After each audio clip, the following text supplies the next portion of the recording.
Daniel Carter had learned to live a quiet life. Every morning before sunrise, he packed his 8-year-old daughter Lily's lunch, braided her hair as best he could after watching dozens of online tutorials, and made pancakes that were usually a little too crispy around the edges. Lily never complained. Instead, she would grin, pour extra syrup on them, and tell him they were the best pancakes in the world. Since losing his wife 5 years earlier, Daniel had poured every piece of his heart into being a father. There was little room left for anything else. His days were filled with work, grocery shopping, laundry, school events, bedtime stories, and trying to make sure Lily never felt the emptiness that still lingered inside their home. Living next door was Emma Reynolds, a warm-hearted elementary school teacher with a smile that could brighten even the darkest day. She had been their neighbor for nearly 4 years. At first, they exchanged nothing more than friendly greetings over the fence. But slowly, she became part of their daily lives. Whenever Daniel had to work late, Emma happily watched Lily for an hour. She baked cookies on rainy afternoons, helped Lily with difficult homework, and somehow remembered every birthday, school recital, and soccer game. Daniel often thanked her, calling her the best neighbor anyone could ask for. Emma would simply smile and say, "That's what neighbors are for." What Daniel never noticed was the way Emma's eyes lingered on him after every conversation, or how her smile faded whenever he walked back inside without another word. To Daniel, she was family. To Emma, he had quietly become something much more. One afternoon at work, Daniel's coworkers decided enough was enough. "You've spent 5 years taking care of everyone except yourself," his friend Mark said. "You deserve to be happy again." Daniel laughed awkwardly. "I don't even know how to date anymore." "Perfect," another coworker joked.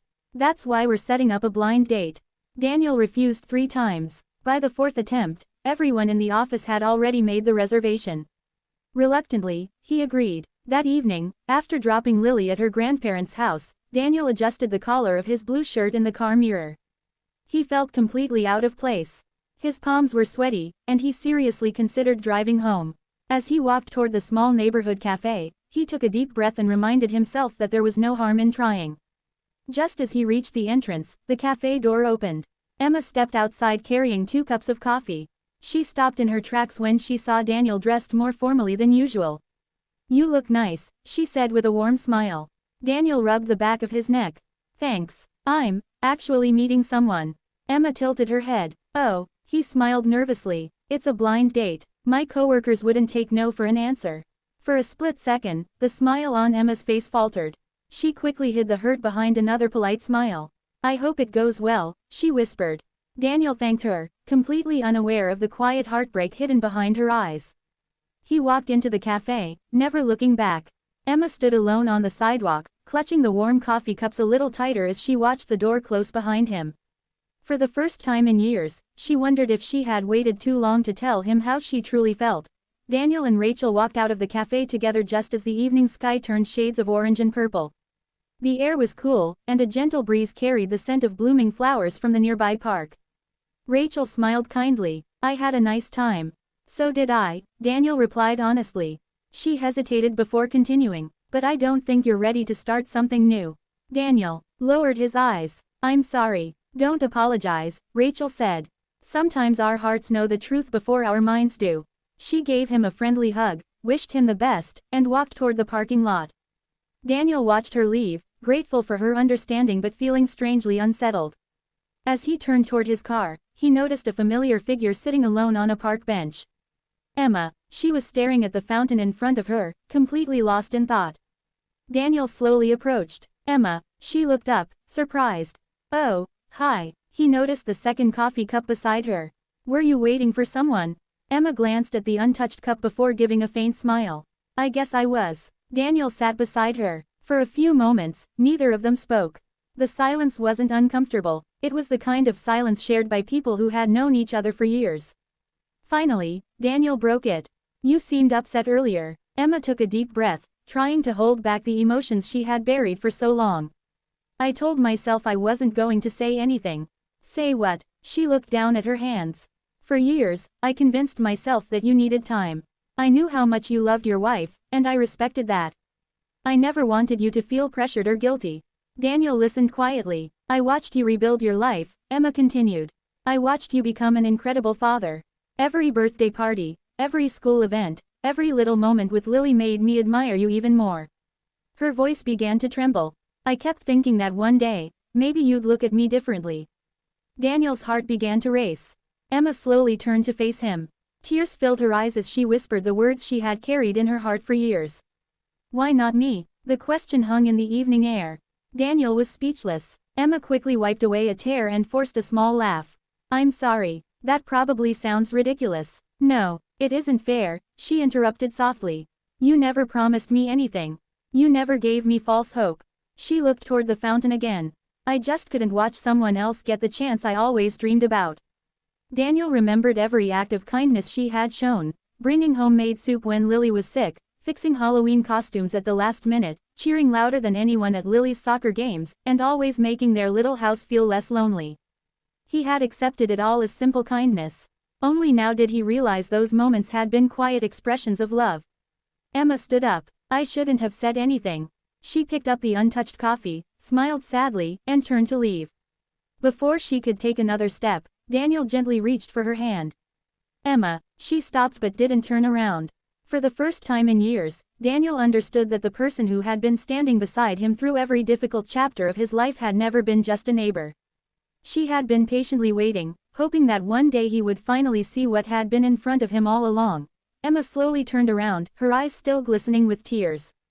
Daniel was still holding her hand, though gently, as if he were afraid she might disappear if he let go. "I'm sorry," he said quietly. Emma gave him a confused look. "For what?" "For not seeing what was right in front of me." She shook her head. "You don't have to apologize. You were healing. You were raising Lily. I never expected you to notice." Daniel smiled sadly. "That's the problem. I stopped looking at my own life. I focused so much on surviving that I never realized someone had been walking beside me the whole time." For a long moment, neither of them spoke.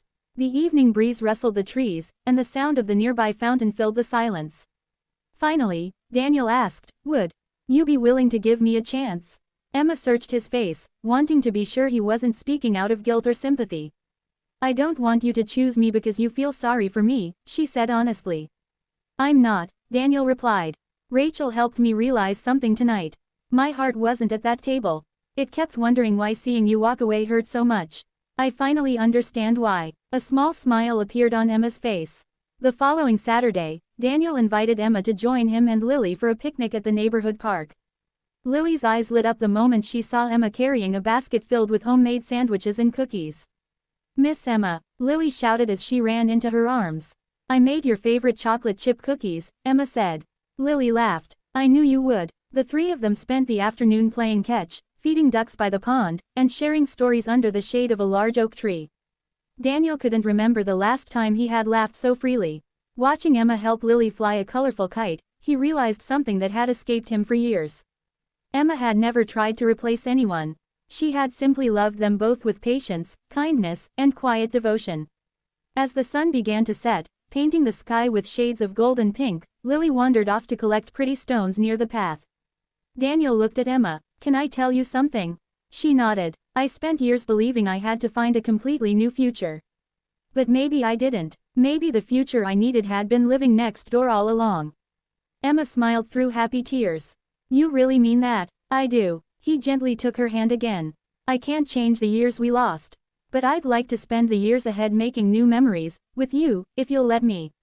Emma's answer came in the form of a warm embrace. At that moment, Lily came running back toward them, stopping just a few feet away with a huge grin on her face. "So," she said with a mischievous smile, "does this mean Emma gets to come to movie night every Friday now?" Daniel and Emma laughed. "If she's okay with that," Daniel replied. Emma smiled. "I'd love to." Lily threw her arms around both of them, squeezing as tightly as she could. Standing together beneath the fading sunset, the three of them looked less like neighbors and more like the family they had quietly become. Sometimes love doesn't arrive with grand gestures, it grows patiently through everyday kindness, waiting for the moment when two hearts are finally ready to see what has been there all along.